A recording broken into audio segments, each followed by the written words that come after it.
We are not interested in fame, we are only interested in a truth that can no longer be hidden. We are sure that many people can earn a lot of money with this information, but our goal is to show our work and let the world know that Elvis is alive. Background 1. Arrival to Argentina. My name is Jorge Daniel Garcia. I was a soldier class 58 in the military service at Palomar Local Military Airport in 1977. I especially recall the 17th of August because I was astonished to see the arrival of a Pan Am Boeing 747. I couldn't believe it. It was the first time that such a craft landed there. It was a holiday, San Martin's Day, so only guard soldiers were on duty. It was 7:30 or 8 in the morning. There was a kind of limo and 3 or 4 Ford Falcons there. I was in the center box over there. I couldn't see that person very well because I was quite, but it must have been someone really important because there was a great commotion around. The cars left quickly and the plane stayed there for an hour, and I guess it took off for Ezeiza International Airport. Pan Am flight from Memphis landed at Ezeiza the morning of August 17, 1977 with 1 hour delay. It was a direct flight and there was a ticket issued to John Burroughs, but no passenger with that name arrived on that day. Background 2. Appearance in Buenos Aires province. I was part of the stage crew for Elvis' double. The band was called Telmo and His Rockers. We used to play in the west area of the province at carnivals. At that time I was very young, so I was going with my brother-in-law.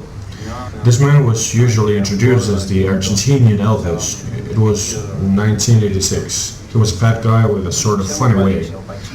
I think his name was Padilla or Chile, but I'm sure you're asking me about this the Matreros story, right?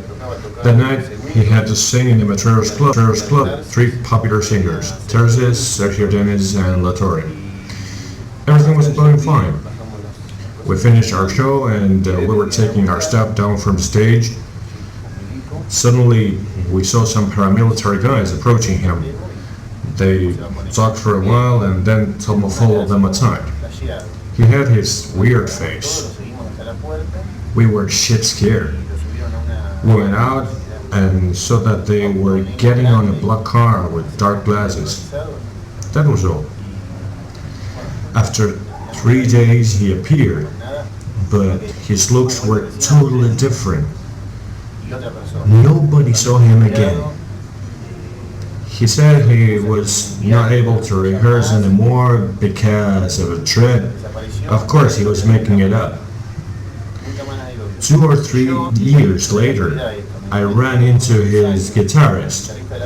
I think it was Telmo's cousin, and he told me the family had never heard of him again. They had called him once and he said he was okay and asked them not to worry. He mentioned that the whole thing had to do with Elvis because he was alive.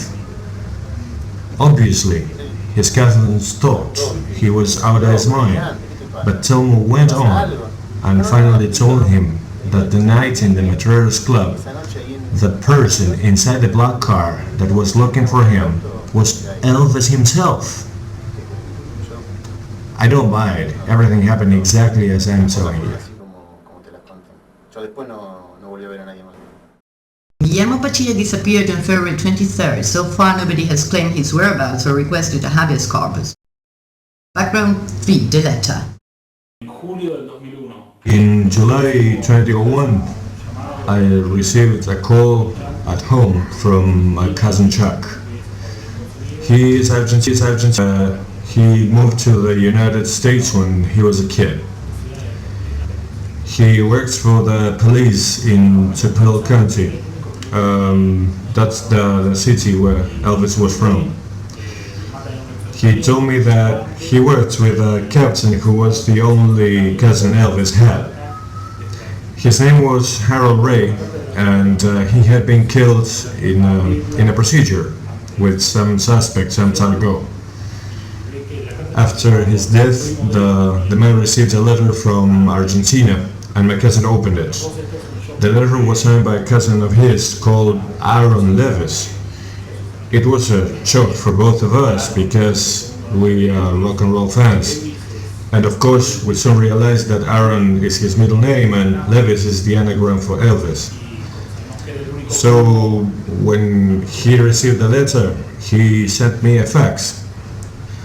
And well, actually, it's this that I have in my hands. He finished his day and gave the letter to the family and the lawyer to be included in his boss's record. He spoke with the family about the Argentinian cousin, but I don't know, but they denied it. They did not want to be involved in anything. They didn't want to be involved in that.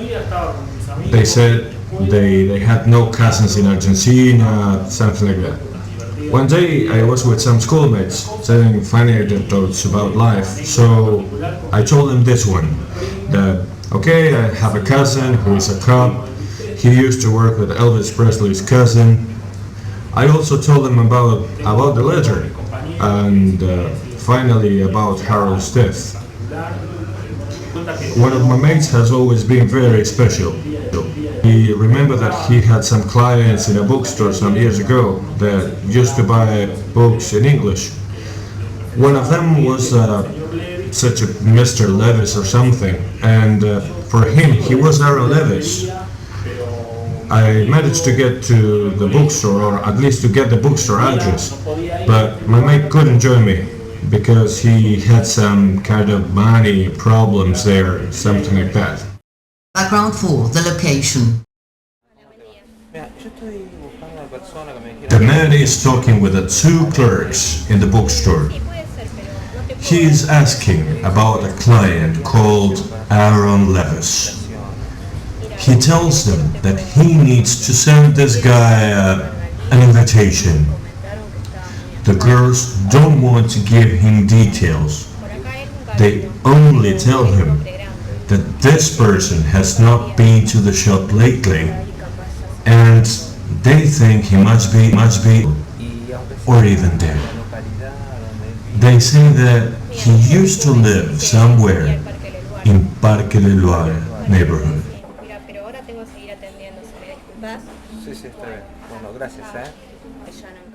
After 2 months of guards in Parque del Loire neighborhood trying to get information about Aaron Levis, we finally took the following images in a place called Deborah. It is the morning of October 29th, 2006.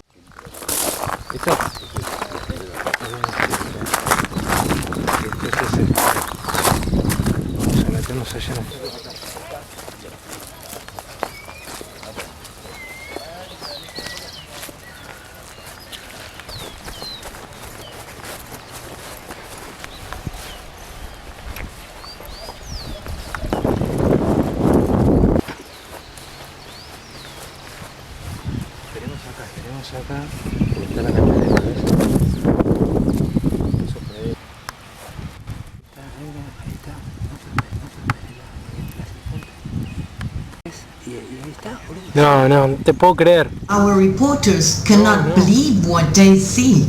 They are very excited. It is Elvis. They try to get closer, but it is quite difficult. Momento, por favor.